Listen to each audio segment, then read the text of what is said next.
ఆయన నీకు అధికారం ఇచ్చాడు. ఏ అధికారం ఇచ్చాడంటే శాంతి అనే అధికారం ఇచ్చాడు. శాంతి మీకు తెలుసా? ఇక్కడ ఎంతమంది ఉన్నారు అంటే అందరూ ఇక్కడికి వచ్చిన చాలా మందికి ఒకరికొకరు పండుగలు కొంతమంది ఉంటారు. నీకుందా శాంతి? మరి వాళ్ళ భోజనం వడ్డిస్తే లోపల అరగదు, నీకు లోపల అరగదు. వాళ్ళ కూర వేస్తే అది మెత్తన ముక్క అయినా సరే గట్టిగా ఉందని తిడతావు అయ్యి ఉంటుంది నీకు గ్యారెంటీ.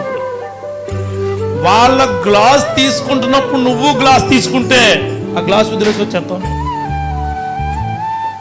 అత్యధికమైన వివక్ష ఎక్కడ ఉంటుందట చర్చిలో చాలా మంది దగ్గర ఉంటుంది. దేవుడు అంటున్నాడు, I give my peace to you. నీకు ఇచ్చాను, నేను నీకు శాంతిని అనుగ్రహించాను. ఏ శాంతి అనుకుంటున్నావేమో, ఎక్కడున్నదో కాదు, నా శాంతిని నీకు అనుగ్రహించాను. నీ హృదయంలో ఎప్పుడూ వేరే ఆలోచనలు పెట్టుకోవద్దు, వెరవనేయొద్దు. నీ హృదయం నిబ్బరంగా ఉండి నన్ను అడిగితే నీకు అన్నీ ఇస్తాను.